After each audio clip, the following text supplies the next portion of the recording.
Hey, what's up guys? Back in the workshop again today with my good old trusty steed beside me here. Really liking that gearing that we installed in the last video. It's just made the bike much more usable for me.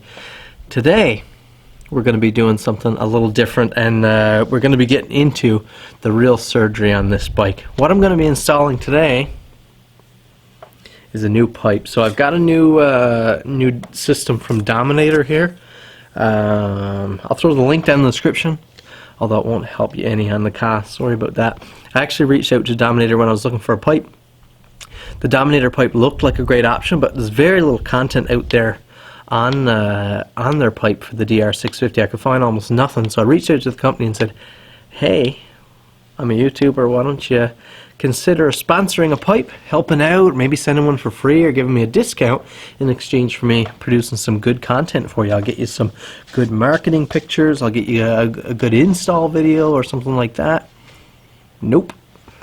They were not interested, so I was almost reluctant at that point to spend my money and get a Dominator pipe, but the price was right and the product looked right for me, so that's what I went with. So the Danmoto, there's Danmoto and Delkevik or something like that. There are a few pipes on, if you look on eBay, that the price range is below what you're talking about, like for an FMF or something that's going to cost you $500 or $600.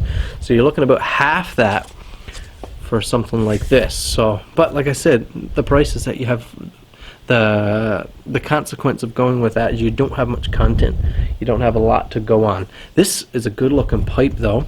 I know the Danmoto, shout out to some for Seb, their channel, they've done a lot of DR650 stuff, but they found the Danmoto way too loud.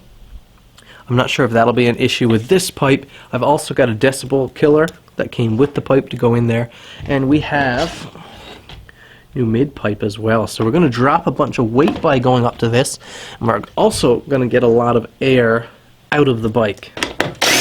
So here's the deal. You have this nice big 650 single cylinder engine they're very reliable, simple engines, lots of torque, lots of power. But the way an engine works, an engine or a cylinder is a combustion chamber. Again, going back to the basics, you have a combustion chamber where gas comes in mixed with air. So your carburetor takes in air through the airbox, fuel from the gas tank, it mixes it to the correct ratio, sends it into the cylinder. Then once that explodes, drives your piston, all that gas from the explosion has to escape somewhere. So it comes back through the exhaust pipe. Now, as I've mentioned before, what Suzuki did to make this bike really reliable, real cheap on gas, is put a small little constricted air box, so the bike is not getting enough air through there.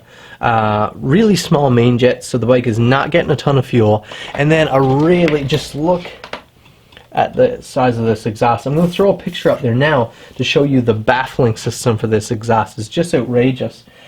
This is just loaded with baffles and channels to create a lot of back pressure and to make this bike as quiet and sissy sounding as possible. And what happens is, with the combination of all that, your engine is so restricted. You might be getting decent gas mileage, but you're not getting that power out of that big 650 single like you should be getting. This is also really heavy, so you got a lot of steel here. So what we're going to be doing, we already cleaned that carburetor, but we're going to be rejetting it.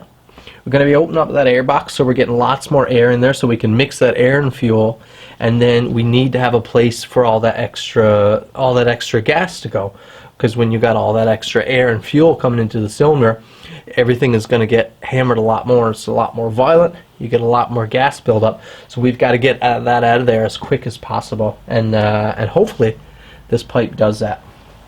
Now, as is the case with every other part of this bike, the exhaust has probably never been off, so we'll see what kind of a job this is. We have an Allen head bolt here, Allen head bolt or a hex bolt up here, and another one right here in the middle on the mid pipe. So let's see if we can break those without too much trouble.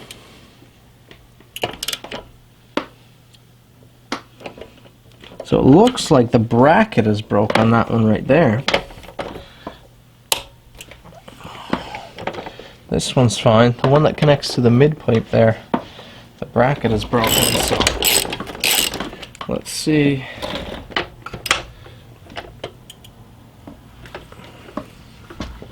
Those two weren't too bad.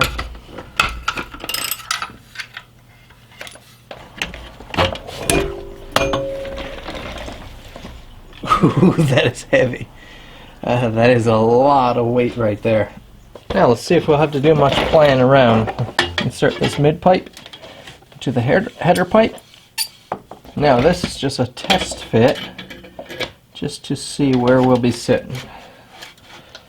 Now, unlike the stock pipe and other aftermarket pipes that have welded brackets on them, and people have trouble getting them to line up here on the stock bracket, this pipe has a band type holder, almost like a rubber exhaust hanger would be on your vehicle. And with that type of system, means things don't need to line up perfectly, because this can slide back and forth on the exhaust. So I just got to install this rubber shield on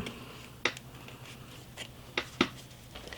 Now before I tighten anything up, we have to just loosely assemble it, because you don't want anything binding or have to be bending or plying. It's nice when things are left loose and you can just let it freely settle into place. So I'm just going to squeeze this pipe in over. That looks great. And then this band here should be allowed to come right over like this.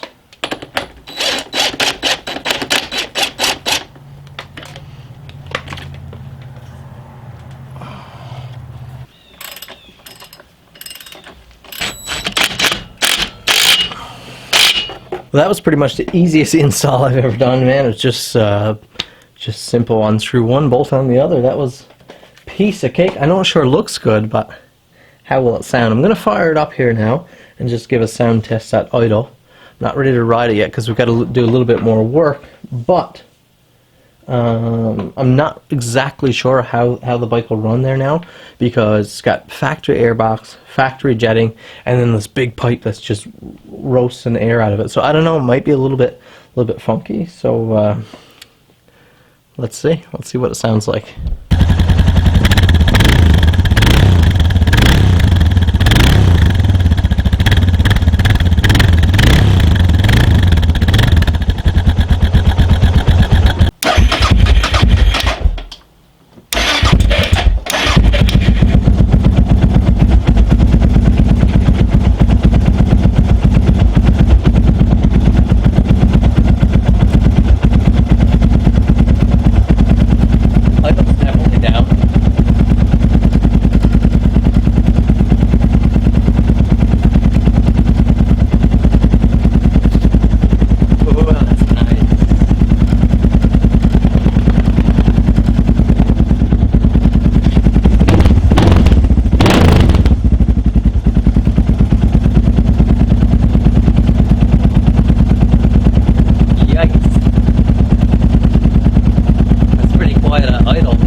That is really loud. That's with a wide open pipe. Now, I just got back from about a 45-minute run on the bike where I did some real slow off-road stuff, picking around some like wide open, hard-hitting off-road stuff where you're picking up the front wheel and throwing dirt everywhere. Some highway riding steady at 100 kilometers an hour. I was a little concerned at first with this pipe because in the garage here it was so loud. It's not nearly as loud when you get it outside. It's still a really loud pipe. I'm sure I'll get used to it, but it's loud. I ran it for about probably 30 minutes, and then I put in the decibel killer, which is an insert, really easy to put in. I just took an Allen key on the road with me and my multi-tool here, put it in. It takes 60 seconds. That really quiets the bike down a lot, but it also, the sound is not quite as nice. With an open pipe like that, this pipe is designed real nice, and the sound is actually really, really deep.